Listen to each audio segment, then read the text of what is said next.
চীন, কানাডা, মেক্সিকোর পর ট্রাম্পের নিশানা এবার ভারত মার্কিন বাণিজ্য উত্তপ্ত। ট্রাম্প প্রশাসন ইতোমধ্যে প্রতিবেশী দেশ মেক্সিকো, কানাডা এবং আমেরিকার বৃহত্তম বাণিজ্যিক সহযোগী চীনের বিরুদ্ধে নতুন শুল্ক নীতি প্রয়োগের সিদ্ধান্ত নিয়েছে। এই সিদ্ধান্তের পর থেকে বিশ্বজুড়ে জল্পনা শুরু হয়েছে ট্রাম্পের পরবর্তী লক্ষ্য কারা হতে পারেন। বিশেষজ্ঞদের মতে এই তালিকায় ভারতের নামও উল্লেখযোগ্য, কারণ যেসব দেশের বিরুদ্ধে ট্রাম্প বাড়তি শুল্ক বসিয়েছেন তাদের সঙ্গে আমেরিকার বাণিজ্য ঘাটতি রয়েছে। ভারতের ক্ষেত্রেও একই চিত্র দেখা যাচ্ছে। তবে মেক্সিকো ও কানাডার রাষ্ট্রনেতাদের সঙ্গে আলোচনার পর ট্রাম্প 1 মাসের জন্য তাদের উপর বাড়তি শুল্ক স্থগিত করেছেন। আমেরিকার প্রেসিডেন্ট নির্বাচনে ডোনাল্ড ট্রাম্পের জয়ের পর থেকেই ভারতের প্রধানমন্ত্রী নরেন্দ্র মোদী ট্রাম্পের সঙ্গে সম্পর্ক পুনরুজ্জীবিত করার চেষ্টা চালিয়ে যাচ্ছেন। দ্বিতীয় মেয়াদে ট্রাম্পের হোয়াইট হাউসে প্রবেশের পর থেকেই ভারত মার্কিন কূটনৈতিক ও বাণিজ্যিক সম্পর্ক আরও গভীর করার প্রক্রিয়া জোরে সোরে শুরু হয়েছে। তবে এই প্রচেষ্টাকে অনেকে তুষ্ট করার চেষ্টা বলে অভিহিত করছেন, কিন্তু এই প্রচেষ্টা কতটা সফল হবে তা নিয়ে ইতোমধ্যেই সংশয় দেখা দিয়েছে নয়াদিল্লির সাউথ ব্লকে। ভারত মার্কিন বাণিজ্যিক সম্পর্কের এই নতুন উত্তেজনা তৈরি হওয়ায় নয়াদিল্লি সতর্ক অবস্থান নিয়েছে। প্রধানমন্ত্রী মোদী ইতোমধ্যেই ট্রাম্পের সঙ্গে টেলিফোনিক আলোচনা করেছেন এবং দুই দেশের মধ্যে বাণিজ্যিক সহযোগিতা বাড়ানোর প্রতিশ্রুতি দিয়েছেন।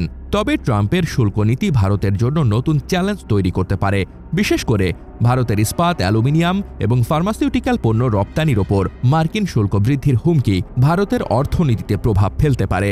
অর্থনৈতিক বিশ্লেষকরা বলছেন, ট্রাম্পের শুল্ক নীতি ভারতের জন্য একটি কূটনৈতিক পরীক্ষা হয়ে দাঁড়িয়েছে।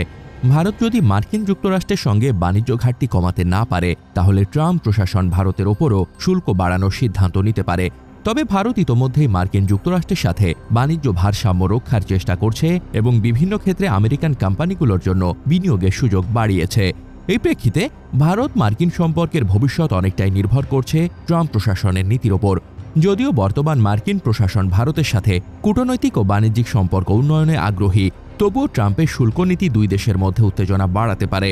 আগামী দিনে দুই দেশের মধ্যে বাণিজ্য চুক্তি নিয়ে আলোচনা আরও জোরদার হতে পারে বলে ধারণা করা হচ্ছে। সর্বোপরি ট্রাম্পের জয় এবং তার শুল্ক নীতি ভারত মার্কিন সম্পর্কে নতুন মাত্রা যোগ করেছে। দুই দেশের মধ্যে সহযোগিতা ও প্রতিযোগিতার এই দোলাচল আগামী দিনে বিশ্ব বাণিজ্যে বড় প্রভাব ফেলতে পারে। ভারতের জন্য এখন চ্যালেঞ্জ হলো মার্কিন যুক্তরাষ্ট্রের সাথে বাণিজ্যিক ভারসাম্য রক্ষা করে কূটনৈতিক সম্পর্ককে আরও মজবুত করা। আমেরিকার একতরফা নিষেধাজ্ঞা বা শুল্ক বৃদ্ধির সিদ্ধান্ত ভারতের অর্থনৈতিক বৃদ্ধি ও উন্নয়ন কর্মসূচিতে ধাক্কা দিতে পারে বলে বিশেষজ্ঞরা আশঙ্কা প্রকাশ করছেন। কূটনৈতিক বিশ্লেষকদের মতে ভারতকে এই পরিস্থিতিতে কৌশলী পদক্ষেপ নিতে হবে, যেমন বিশ্ব বাণিজ্য সংস্থার মাধ্যমে আইনি লড়াই এবং মার্কিন যুক্তরাষ্ট্রের সাথে দ্বিপাক্ষিক আলোচনা চালিয়ে যাওয়া। চীন ইতোমধ্যে ট্রাম্প প্রশাসনের শুল্কের জবাবে আমেরিকান পণ্যে বাড়তি শুল্ক আরোপ করেছে। ভারতকেও সতর্ক থাকতে হবে যাতে বাণিজ্যিক সংঘাত এড়ানো যায় এবং অর্থনৈতিক প্রবৃদ্ধি বজায় থাকে। কূটনীতি ও বাণিজ্য বিশেষজ্ঞদের একাংশের বক্তব্য, এই ধরনের একতরফা নিষেধাজ্ঞা এমনিতেই আন্তর্জাতিক বাণিজ্যে বিতর্কিত ব্যাপার, কিন্তু ভারতকে এ ব্যাপারে কৌশলী পদক্ষেপ গ্রহণ করতে হবে। বিশ্ব বাণিজ্য সংস্থার দ্বারস্থ হওয়ার পাশাপাশি আমেরিকার সঙ্গেও দ্বিপাক্ষিক আলোচনা চালাতে পারে ভারত। চীনের প্রেসিডেন্ট শি জিনপিং এর সরকার মঙ্গলবার ট্রাম্পের 10% শুল্কের জবাবে আমেরিকান পণ্যে 10 থেকে 15% বাড়তি শুল্ক বলবতের সিদ্ধান্ত ঘোষণা করেছে। এখন প্রশ্ন হচ্ছে, বন্ধু ট্রাম্পের সঙ্গে কি শেষ পর্যন্ত এমন সংঘাতের পথে হাঁটবেন মোদি?